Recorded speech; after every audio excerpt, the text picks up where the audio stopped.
সেটা হচ্ছে যে এই যে পুরো চক্র, এই পুরো চক্রে বারবার আমরা দেখেছি যখন বিরোধী দলনেতা হিসাবে শুভেন্দু অধিকারী ছিলেন, তখন দাঁড়িয়ে তিনি বলতেন যে কালীঘাটের যোগ আছে, কালীঘাটের যোগ আছে। আজ আজ আপনার কথাটা একবার ঠিকই কার্যত বলতেন। স্পষ্ট। শুভেন্দু অধিকারী যেটা বলতেন খারাপ বলতেন না, উনি ঠিকই বলতেন। কালীঘাটের যোগটা কি শুধুমাত্র অভিষেক বন্দ্যোপাধ্যায় পর্যন্ত, নাকি তার উপরেও ছিল? না, অভিষেক বন্দ্যোপাধ্যায় শেষ কথা। মমতা ব্যানার্জি আর অভিষেক ব্যানার্জি তৃণমূলের শেষ কথা ছিল, অতএব আর তার উপরে কি ছিল। মানে অভিষেক বন্দ্যোপাধ্যায় পেরিয়ে কি মমতা বন্দ্যোপাধ্যায় কি এই বিষয়টার মধ্যে ছিলেন? এখন দেখুন, শেষের দিকটায় আমি দেখেছিলাম যে সব কিছুই কিন্তু অভিষেক ব্যানার্জির নির্দেশেই চলছে। এবার মমতা ব্যানার্জি বিষয়টা মানে জেনেও আমার মনে হয় চোখ বুজে থাকতেন, পুরো বিষয়টাই চোখ বুজে থাকতেন উনি, কিন্তু টোটাল কর্মকাণ্ডটা ওনার নির্দেশে চলত। এটা আমি অভিষেক ব্যানার্জির নির্দেশেই সব চলত। আমি তো একটা কুন্তলের সাথে জড়িয়ে এই ঘটনাটা বলছি, কিন্তু আমার কাছে এরকম পারিপার্শ্বিক বহু ঘটনা আছে যারা মার্কেট থেকে টাকা তুলেছে, কোনো নেতাকে দিয়েছে, সেই টাকা মানিকবাবুর কাছে গেছে, কোনো সময় পার্থবাবুর কাছে গেছে, এগুলো তো আমি জানি। কিন্তু দেখুন, এগুলো আমার তো বলার কথা না, আমি বলবো না। আমি যেটুকু করেছি, যেটুকু আমি জেনেছি, যা তথ্য প্রমাণ দিতে পারবো সেটুকুই আমি বলবো। আচ্ছা, পার্থ চট্টোপাধ্যায়ের সাথে কথা হয়েছে এর মধ্যে? হ্যাঁ, আমার জেলে বসে তো কথা হতো, মানে সবার সাথেই কথা হতো। শুধু আমি কুন্তলের সাথে কথা বলতাম না মানে ইচ্ছে করেই বলতাম না, কাকুর সাথে বলতাম না, কিন্তু বাকি সবার সাথেই আমি কথা বলতাম। কি কথা হতো সেই সময়? কি কথা মানে এমনি কথাবার্তা হতো। শুনুন, কেউ কোনো দিন নিজের দোষ, শুধু আমাকে বলতো, আরে আপনি কি হলো, আপনি এত নিজের প্রচার করার জন্য, দেখুন আমি রাজনৈতিক নেতা নই, আমার তৃণমূলে আমি পার্টি মেম্বারও নই, আমি একসময় বামপন্থী রাজনীতি করেছি, কিন্তু তৃণমূলের জমানায় আমি কলেজ সংগঠনের সভাপতি হিসাবে জড়িয়ে পড়েছিলাম, কিন্তু আমি তো তৃণমূল করি না। হ্যাঁ, না আপনি সেই তো এত কিছু বলেও তো জেল খাটতে এলেন। তো আমি বলি, দেখুন না বললেও আমি আসতাম, আমি জানি তো দুর্নীতির গন্ধ পেয়েছে, ইডি সিবিআই আমাকে ধরে জেলে ঢোকাতো, তার থেকে আমি স্বীকার করেই এসেছি, যেটা আমি করেছি আমি স্বীকার করেছি এবং এখনও তাই করছি। আমার লয়ার কিন্তু নিষেধ করেছে যে আপনি আর মুখ খুলবেন না।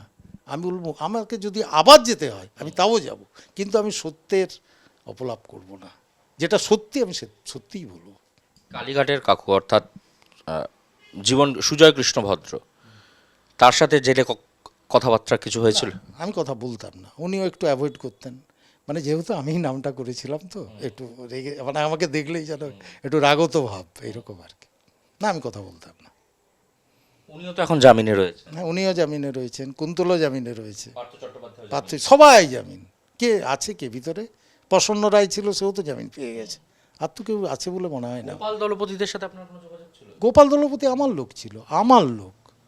ও আমার হয়ে কুন্তলের কাছে টাকা দিতে যেত, মানে টাকা দিতে যেত মানে গোপাল আমার অফিসে কিছুদিন বসেছিল, এবার যারা টাকা পয়সা দিয়ে গেছে আমি টেলিফোন করে বলে দিতাম আমি অফিসে নেই, কে আছে, আমি এ আছে, আমার যারা স্টাফ ছিল তাদের কথা বলতাম।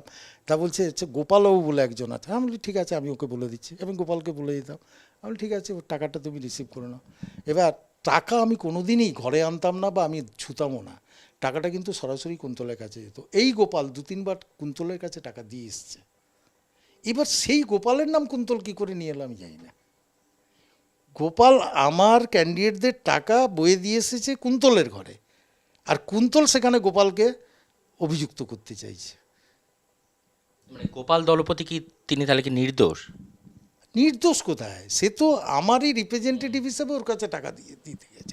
এবং গোপাল দলপতিরও 2-1টা ক্যান্ডিডেট ছিল, অস্বীকার করছে না, তারও 2-1টা ক্যান্ডিডেট ছিল, কিন্তু তার মানে সে কি, সে না এজেন্ট, সে আমার সাথে একটা সুসম্পর্ক ছিল বলেই আমার কাছে এসেছিল, আমার অফিসে এসে মাঝে মাঝে বসতো, এবং ওর 2-3টে ক্যান্ডিডেটের টাকা ও নিজে হাতেই কুন্তলকে দিয়েছে, প্লাস আমার কয়েকজনের টাকা গোপাল দিয়ে ওই সই করে নিয়ে এসছে। এর বেশি আমি ভূমিকা কিচ্ছু দেখিনি, কোনো ভূমিকা দেখিনি। আপনার ডায়েরি অনুযায়ী মোট কত টাকা রয়েছে? 19,44,50,000 টাকায় তো নিট হিসেব, 19 কোটি, মানে প্রায় 20 কোটি টাকার কাছে। প্রায় 20 কোটি টাকার কাছাকাছি। তাহলে নতুন সরকার এসছে এখন, নতুন মুখ্যমন্ত্রী এসছে এখন, তাদের কাছে কিছু আবেদন রাখবেন? আবেদন একটাই, এই সংগঠক শিক্ষকদের যেটা বললাম, নির্বাচনের আগে পর্যন্ত এই চক্রটা বিকাশ ভবনের কোনো অফিসারদের সহযোগিতায় এই একটা চক্র চলছে, ফলস ইন্টারভিউ করাচ্ছে। সেটা হচ্ছে যে এই যে পুরো চক্র, এই পুরো চক্রে বারবার আমরা দেখেছি যখন বিরোধী দলনেতা হিসাবে শুভেন্দু অধিকারী ছিলেন, তখন দাঁড়িয়ে তিনি বলতেন যে কালীঘাটের যোগ আছে, কালীঘাটের যোগ আছে। আজ আজ আপনার কথা তো একবার ঠিকই বলতেন। শুভেন্দু অধিকারী যেটা বলতেন খারাপ বলতেন না, উনি ঠিকই বলতেন। কালীঘাটের যোগটা কি শুধুমাত্র অভিষেক বন্দ্যোপাধ্যায় পর্যন্ত, নাকি তার উপরেও ছিল? না, অভিষেক বন্দ্যোপাধ্যায় শেষ কথা, মমতা ব্যানার্জি আর অভিষেক ব্যানার্জি তৃণমূলের শেষ কথা ছিল, অতএব আর তার উপরে কি ছিল? মানে অভিষেক বন্দ্যোপাধ্যায় পেরিয়ে কি মমতা বন্দ্যোপাধ্যায়কে এই বিষয়টার মধ্যে ছিলেন?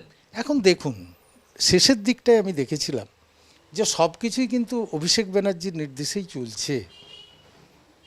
এবার মমতা ব্যানার্জি বিষয়টা মানে জেনেও আমার মনে হয় চোখ বুজে থাকতেন, পুরো বিষয়টাই চোখ বুজে থাকতেন উনি, কিন্তু টোটাল কর্মকাণ্ডটা ওনার নির্দেশে চলত।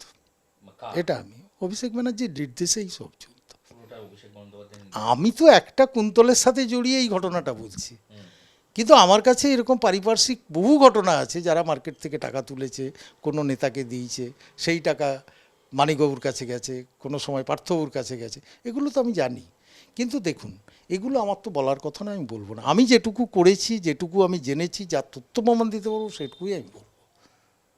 আচ্ছা, পার্থ চট্টোপাধ্যায়ের সাথে কথা হয়েছে এর মধ্যে? হ্যাঁ, আমার জেলে বসে তো কথা হতো, মানে সবার সাথেই কথা হতো, শুধু আমি কুন্তলের সাথে কথা বলতাম না মানে ইচ্ছে করেই বলতাম না, কাকুর সাথে বলতাম না, কিন্তু বাকি সবার সাথেই আমি কথা বলতাম। কি কথা হতো সেই সময়? কি কথা মানে এমনি কথাবার্তা হতো।